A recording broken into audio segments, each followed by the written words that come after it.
I think we took some big old risks on Hellblade. We took a risk to say, we're not going to go down the publishing route because we want to have total creative control over this game, which has its own challenge because, we have to fund it ourselves and we have to find better ways to make stuff, quicker ways to make stuff with a much smaller team. So about 20 people on the team, which is much smaller than we have been for, Heavenly Sword, we were 90 people.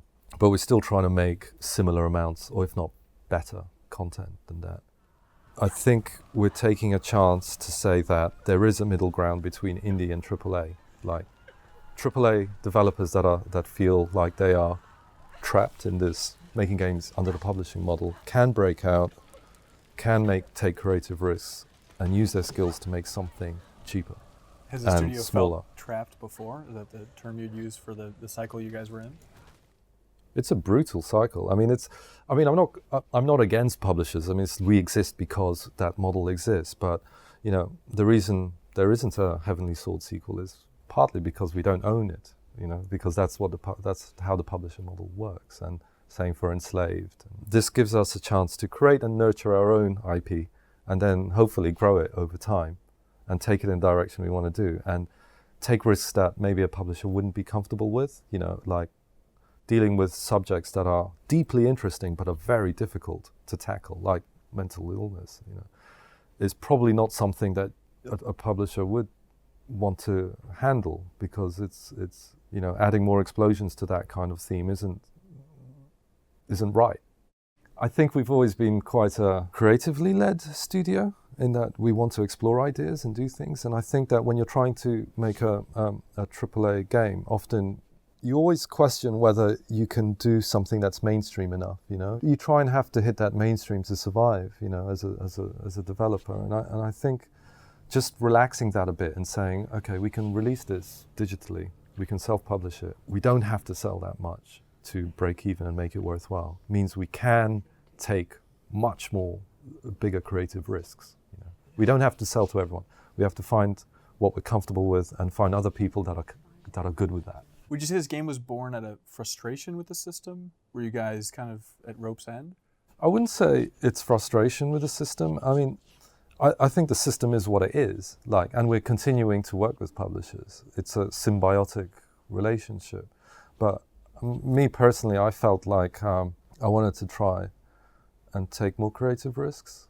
I felt a little bit like I had some ideas and I knew they wouldn't fly easily in a publisher model, and I wanted to just kind of try and explore some things that are more difficult creatively. Keep it more interesting, and not have someone over my shoulder telling me that's not going to sell. It seems interesting from the outside, seeing the studio make the transition from the canceled game Razer, which you guys posted video footage and everything, which seemed to be gigantic.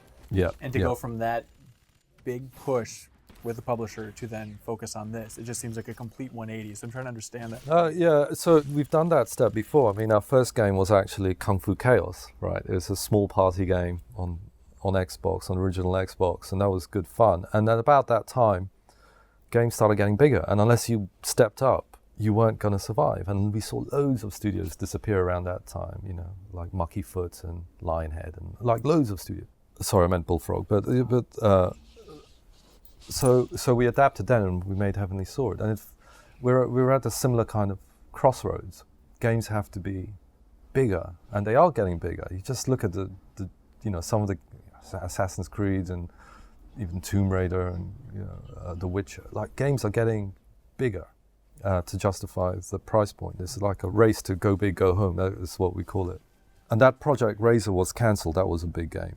And then we were sort of told that you can either make indie games or you can make these bigger games, and there's nothing in between. And when I heard that, I thought, well, why isn't there anything in between? Maybe there should be. I didn't see that as a problem. I saw that as an opportunity. It's like, well, people still like story-based games, even though they're on the wane.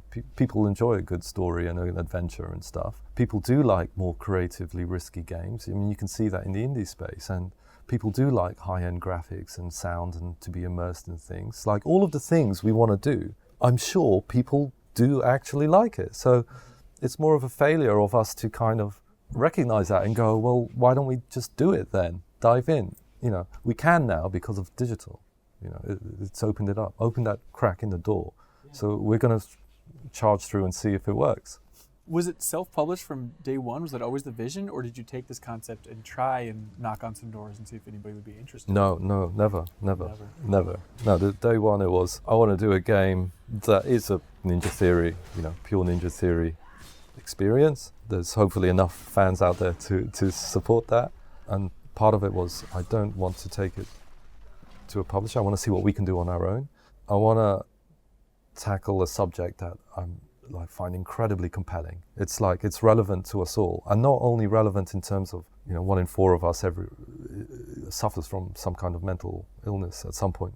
Not relevant just for that, but relevant because understanding how the mind works and how it tricks us and how we perceive the world is an interesting area, and it's related to fantasy. This is where fantasy comes from. Like Lord of the Rings, J.R. Tolkien, he was in the First World War, and it seems like a lot of the trauma he experienced created this alternate world that we all love and enjoy today.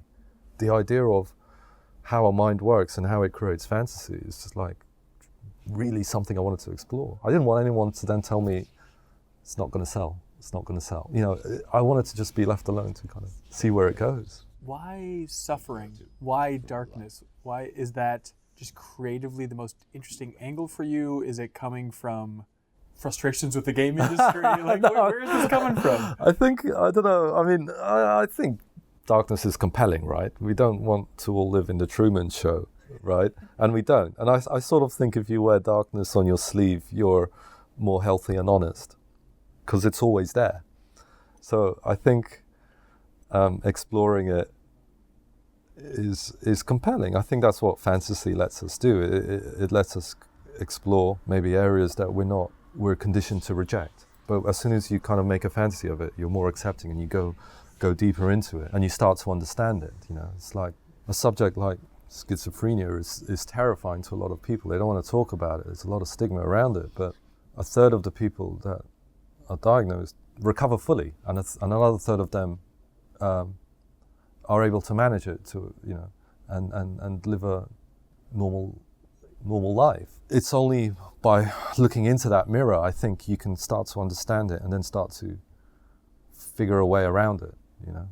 I think we've all probably know someone that's suffering in some way severely, and rather than kind of set it aside and ignore it and pretend it's not happening, sometimes just by facing it, it becomes apparent what you have to do or what they have to do, and you come out of it. So there's hope in it. There's hope in suffering. I wonder what you learned about the creative process by not having a publisher. Do you ever have moments where you think, oh, sometimes it's nice to have creative constraints to kind of spark creativity? Yes. So constraints, what I've learned more than anything on this project is that constraints really compel you to be creative.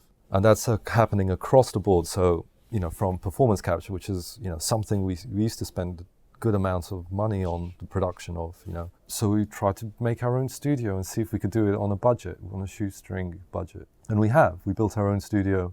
And as we were working out how to figure out this R&D and collaborating with some partners like Epic Games and Cubic Motion, 3Lateral, I think we've made our best looking, most realistic character.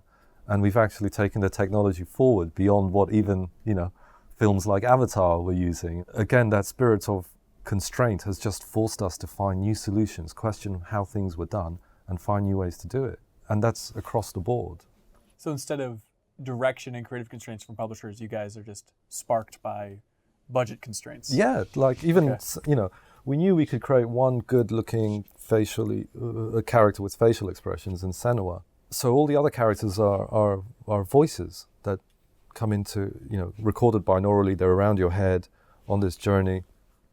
But we still carried on experimenting. We started experimenting with video, live action, and trying to mix them into flashbacks. And we started to discover that actually there are other ways to bring characters, worlds, and events and story into the experience. And if we didn't have, if money was no object, we would have just done it the traditional way. And in some ways, it probably would have been less interesting.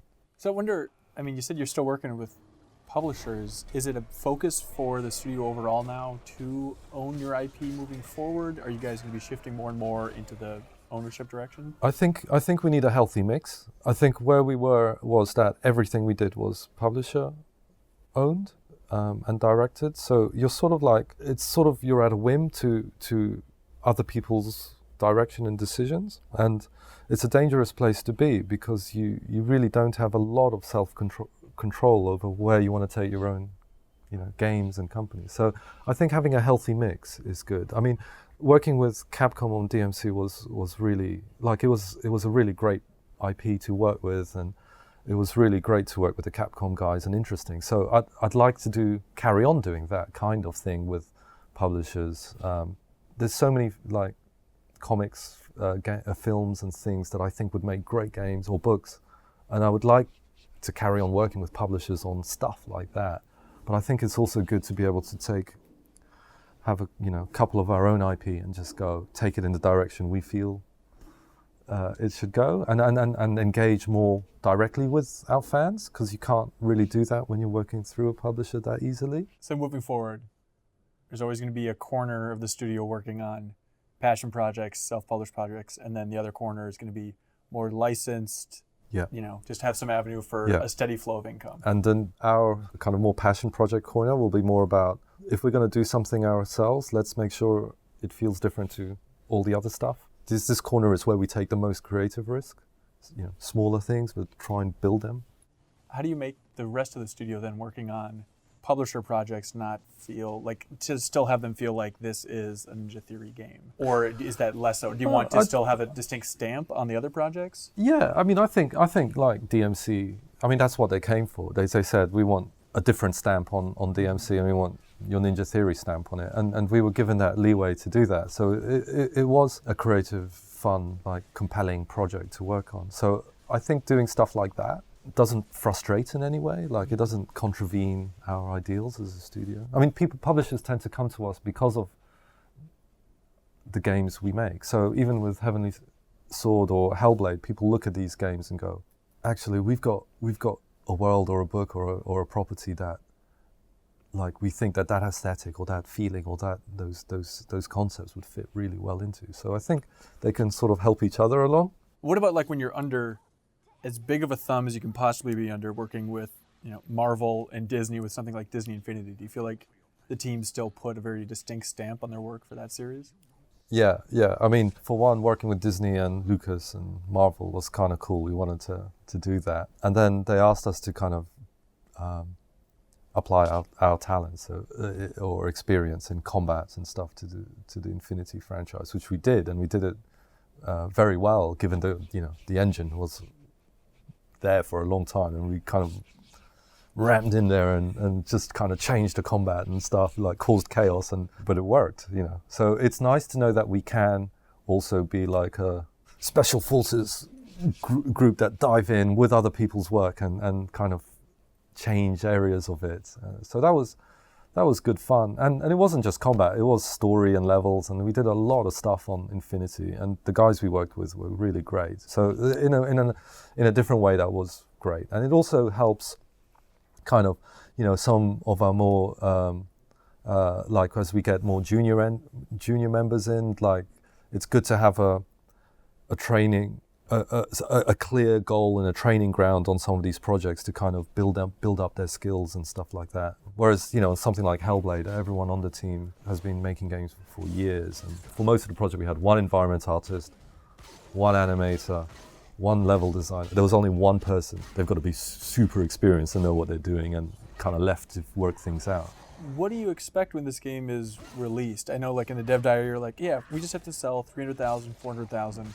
We'll be set. Is there still a part of the team that thinks like this could break through and reach a mass audience, even though we aren't really going for that? Right. So the commercial aspect, trying to sell 300,000, 400,000, 500,000 or whatever, is the main driver of that. Is that we want to make sure that we can continue to make games like this. Not only us, other people. That's why we're doing our dev diaries, or partly why we're doing our dev diaries, is to show other developers that it's possible. And actually, when we go to conferences, so many developers come to us and go, we're watching you guys, we hope it works, because we want to do the same. So they're watching to see whether it's commercially viable.